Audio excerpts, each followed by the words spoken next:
comentando hoje sobre o aspecto da ira, né, dentro dos 7 pecados capitais. O irado, ele tem uma necessidade, assim, ele tem a necessidade do perfeito, ele ama o perfeito. E a polaridade do irado é o seguinte, ele de um lado, ele é o cara que se afeta por alguma coisa. Porque o polo oposto da pessoa que não tem raiva de nada é o da indiferença. O indiferente é aquele que não está nem aí porque está acontecendo, injustiça ou injustiça, perfeição ou imperfeição.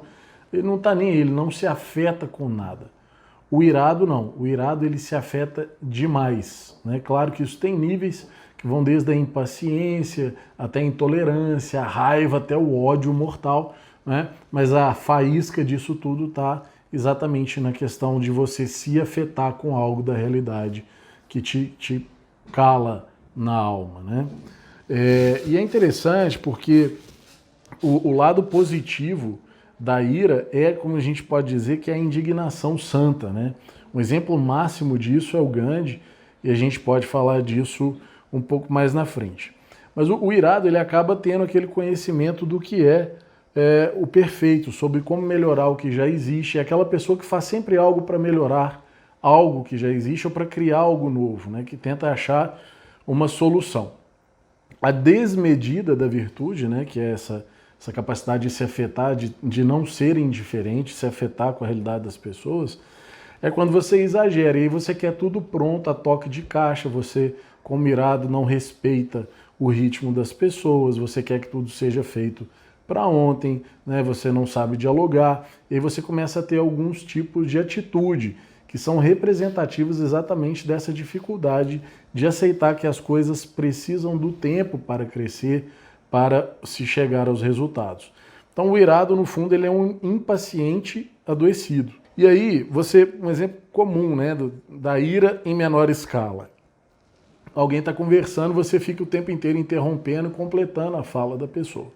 Você não tem a paciência de esperar o outro terminar a ideia dele, você já corta. Isso é uma manifestação mínima, né, do gatilho ali da ira, porque você já quer acelerar o processo, porque você ama o perfeito, a ideia pronta, e você já quer trazer uma nova ideia e tudo mais.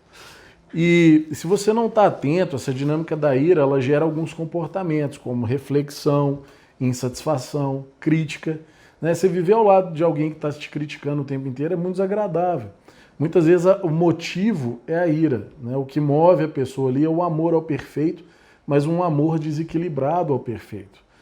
E aí ela fica querendo exigir que as pessoas se tornem perfeitas, sendo que muitas vezes ela não é. Nessa hora, o irado ele começa a se aproximar do preguiçoso. Por quê? Porque é muito mais fácil você ver defeitos nos outros do que em você mesmo. E aí você começa a escondendo atrás dessa indignação, dessa ira, falando mal das pessoas, mas no fundo não se movendo uma palha. Aquilo que fala na sabedoria religiosa, que é mais fácil ver um cisco no olho do outro do que a trave no seu. Isso muitas vezes tem a ver com a dinâmica da ira. Né? E aí você vai me falar, Fabrício, e aí nesse ponto é que a soberba pode tomar conta, né? Como eu penso que seja esse pecado mor, né?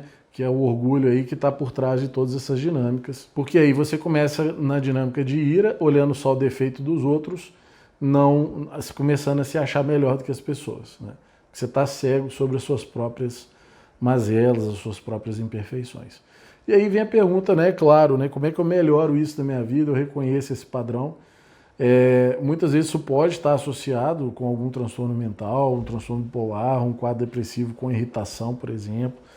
Enfim, precisa às vezes de uma abordagem psicoterápica, farmacológica, mas basicamente, do ponto de vista de um olhar sobre a virtude, né? A questão da intolerância, da intemperança, surge a questão da paciência como uma solução, que é exatamente você começar a entender que tudo precisa de degraus, assim, de tempo, de fases, né?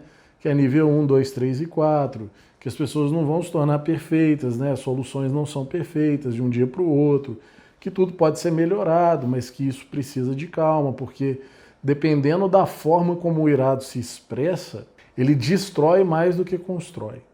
E aí o exemplo magno, né, do Gandhi, como a expressão máxima daquele que se irou, mas no sentido da indignação pacífica, Porque ele consegue libertar a Índia da Inglaterra sem levantar uma arma, mas usando toda a ira, toda a indignação dele em si mesmo, né, no processo da greve de fome e tal, e todo o exercício de coerência que ele começou a ter em si mesmo. Então, para você não cair no risco de começar a ficar vendo problema nas pessoas, incongruência, incoerência, saiba. Se você tem facilidade de achar defeito nos outros, você possivelmente é alguém que tem facilidade de transformar a realidade. Você só está destemperado, você só precisa virar a moeda, virar a caixinha nesse sentido aí de começar a enxergar as coisas de um jeito diferente e ver que a realidade muitas vezes começa a ser transformada não a partir de fora, mas de dentro e do jeito que você interage com as pessoas, a fim de que o mundo se torne algo melhor. Então, nós precisamos da energia do irado, né? Mas de uma energia temperada, contida, equilibrada, a fim de que a vontade dele de fazer o melhor, o amor ao perfeito dele tenha lugar, mas que tenha um lugar acomodado na convivência, a fim de que ele não se torne aquela pessoa indiscreta, chata, exigente, que acaba prejudicando os processos de construção de uma vida melhor na família, no trabalho, e acaba prejudicando mais do que favorecendo. Então, esse é o convite para você, para mim, todos nós temos algo do irado em nós, mas para a gente possa se equilibrar nesse sentido, ajudando a vida a ser mais leve para todos. Nós vamos encerrando por aqui e eu te vejo no nosso próximo episódio, quando a gente vai comentar sobre o outro pecado capital. Até lá!